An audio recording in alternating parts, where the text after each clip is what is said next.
Hi, I'm Ben Williams, reporting live for ECON News on the scene of the Action Jackson pandemonium here at Target in Meyerland Plaza, where people are racing to buy the newest trend in kids' entertainment before the Christmas season ends. Action Jackson has swept the nation, and every kid is screaming to get one. He comes equipped with full matching blue and purple clothing, as well as the catchphrase, "Mr. Clark, I have a question." Despite his seemingly standard features as a child's doll, kids are screaming for this new toy. We're here with young mother Patricia Johnson and her child Leonardo to ask why. What is Leonardo asking for the most this Christmas season? The only thing he's been asking for is the Action Jackson doll. And why is that, Leonardo? I love its fighting capabilities and its unique fashion sense. Patricia, does it bother you that the price tag is set at $100? That seems pretty pricey for a kid's toy. No, I think it's well worth it. I mean, he has so much fun with it, and I can get all my work done while he's playing with it. Do you think you're gonna buy him more than one toy for this Christmas? I'll buy him as many as he demands. I can't believe sales are going so well. They're flying off the shelves this year, and this Action Jackson Incorporated was the best idea I've ever had. They're predicted to sell 20 million mini-me's this year. Aren't you glad you joined, Kaitlyn? I'm so excited that I joined. It's incredible that the Action Jackson industry is in perfect competition. That means we can sell everything we make for a price of $100. Yeah. Because we're in perfect competition, that means we respond to the market supply and demand curve. So I made these graphs to show how our firm is going to be producing this year. This is the graph for the market for Action Jackson dolls. This is the graph for the individual firm. This shows the marginal cost curve, which is the extra cost associated with producing an additional output. This is the average total cost, which is the total cost divided by the quantity produced. And this is the average variable cost, which is the variable cost divided by the quantity produced. We're doing really well, and I'm finally fully maximizing my skills and potentials. In your face, Mr. Clark. So it looks like we're making profits, right? No, we're not. We're not? We are not making any economic profit. We might be making accounting profits, but that doesn't really matter because we're economists.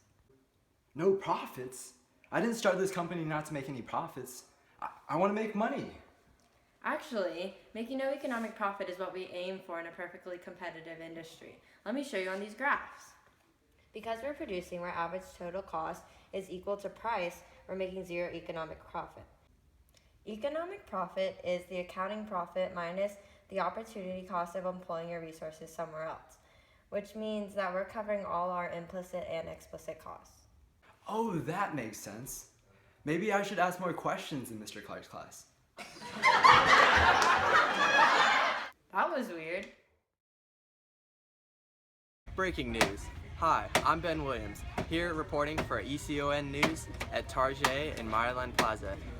We're reporting on the demise of the Action Jackson figure and how it has affected the youth of our generation. We're here with Patricia Johnson and her son Leonardo, asking them questions. Patricia, how do you think the doll has affected your child? This has been the worst week of my life. Look at him. He's a monster. Can you give us any specific instances of what he's been doing? Well, whenever his friends come over, they just beat each other up, and they fight, and then they go to the streets and riot. Do you think that the Action Jackson doll has just negatively affected only your child, or do you think it's affected all of his friends? Well, as I said before, when they all hang out, they're like this. So I think it's affected everyone that has an Action Jackson doll. Leonardo, could you stop that for a second and kind of answer some questions for me? No. Well, just come here for a second. Do you think the Action Jackson doll has affected you in any negative way? Nah. Well, what do you think it has taught you? It's taught me to be cool and be myself, and all these new fighting moves, and to never take orders from anyone, Mom. Well, there you have it. Patricia, do you have any final words for the parents of America? No one should buy the Action Jackson doll. It's the worst toy in the world. Well, there it is, folks. Don't buy the Action Jackson doll. Guys, this news report is screwing us. We can't sell anything at the price that we've been setting. We can't sell anything at all right now. So I called this meeting of all his three firms to see what we can do about it. But what are we going to do? Well, we can't really do anything because we're price takers. Yeah, we are. Wait, what does that mean? A price taker is a firm that has to set the price of its product where the industry market equilibrium price is, which is where the supply and demand intersects. That means nothing we do can influence the price of the product. God. Wait, why don't we start advertising more so people will want to buy the Action Jackson doll? No, we can't do that, because the demand curve for our product is perfectly elastic, meaning we can already sell as much as we could possibly produce. You see, the problem is that we need to get the demand curve higher so that we can get the price higher, and then we can make more profits. I made some brownies to just demonstrate this to you guys. As you can see, our demand curve has shifted from here to here because people are scared to buy the Action Jackson doll.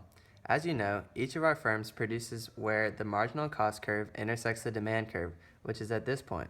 Sadly, that means we are producing below the average total cost curve, and each additional doll we produce means we actually lose money. We are producing a smaller quantity than our previous equilibrium level. In order for us to return to zero economic profits, which is right here, we need to hope for the demand to increase somehow. Wait guys, I have an idea. Why don't we lower the price and we can sell more? Wait, that might work. But first, we need to look at the price elasticity of demand for our industry, and then we can see how changes in price will affect our total revenue. Price elasticity of demand is found by the percent quantity demanded over the percent price changed. The demand curve is equal to the marginal revenue curve and is perfectly horizontal at a fixed price. Because the curve is horizontal, we can sell every single doll we make at the market price. However, if we try to lower the price, then we will just end up losing money. There will be no reason for doing so because the demand is already perfectly elastic. So what do we even do? We might as well just close down and sleep on a park bench. Jackson, stop using your head as a hat rack. We're clearly not below the shutdown point. Why would we even close our doors?